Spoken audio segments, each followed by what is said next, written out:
Now we have Judge Poe. I thank the Chairman. I think it's important that we view this more in a historical, long-term perspective than just the isolated, small, but tragic issue of the plane, Malaysian airplane being shot down. That's the way I see it. Putin is the center of all of this. He sees himself as the modern-day Peter the Great.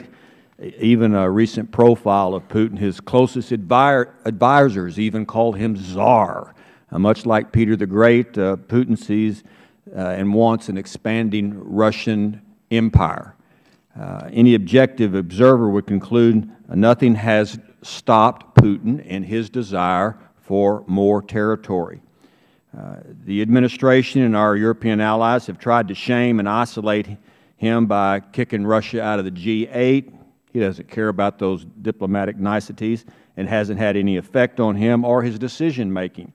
Putin and his cronies have brushed off pinprick sanctions and other weak attempts to get him to change his course. He hasn't changed his long-term course, in my opinion. The lack of strong response to Putin's aggression has only really encouraged him to be more aggressive.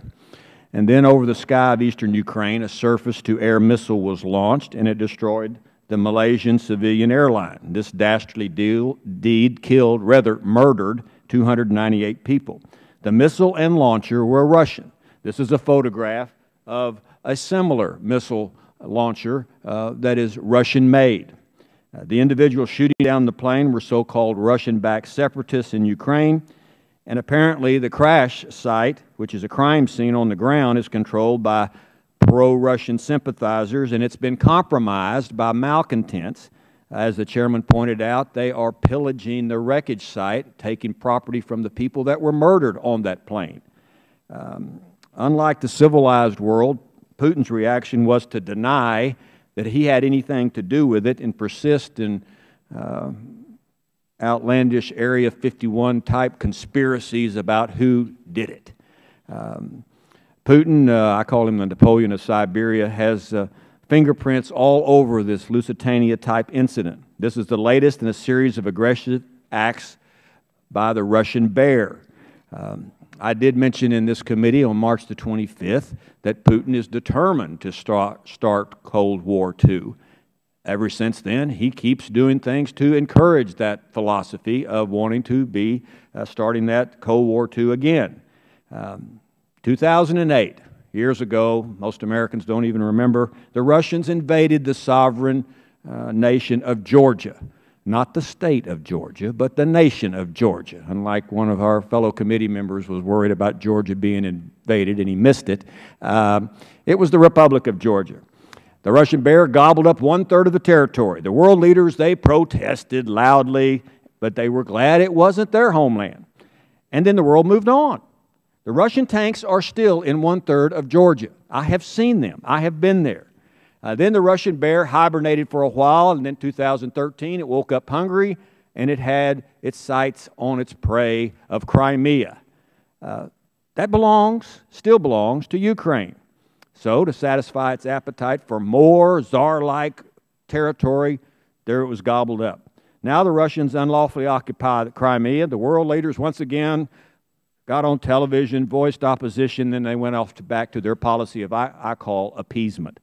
So, still hungry, the bear of the north woke up again in eastern Ukraine, looked for more prey, and it subversively has supported insurrection in the against the Ukrainian government to gain more territory.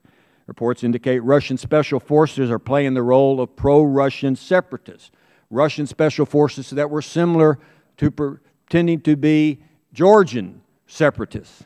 Battles are being fought, people are dying, and Russian imperialism persists in its aggression. This seems like this is a war, to me, on Ukraine. And then their airplane, Malaysian airplane, was shot down. Also, as the Chairman pointed out, other Ukrainian military aircraft have been shot down. 2 Ukrainian military jets over Ukrainian sovereignty were shot down by Russian missiles fired from Russia. That seems to be somewhat aggressive. The world leaders are outraged, but the bear has not stopped.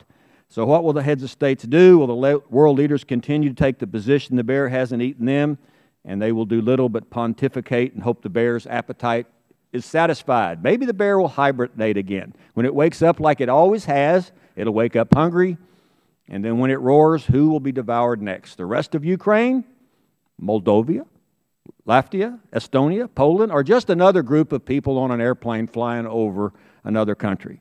Only Putin knows what the roar of the Russian bear will bring to the rest of us.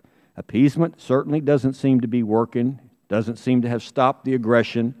It is important that we do what we can to help the Ukrainian nation keep its sovereignty. Yes, it's their country. They should defend it. It's their responsibility. But we can provide them military equipment, jam Russian missiles. The Russians must be made to understand they have to stop invading other people's territory. Second, as when I was in Ukraine, all the Ukrainians talked about was being energy independent from Russia. That is, developing their own natural gas to compete against Gazprom and getting U.S. natural gas to them. They wanted that. They don't know our answer on that. And third, we actually need sanctions that work to have an impact. So I ask the question, is there not one bold Churchill to be found among the overpopulated, boastful chamberlains among the world leaders? We shall see. I'll yield back.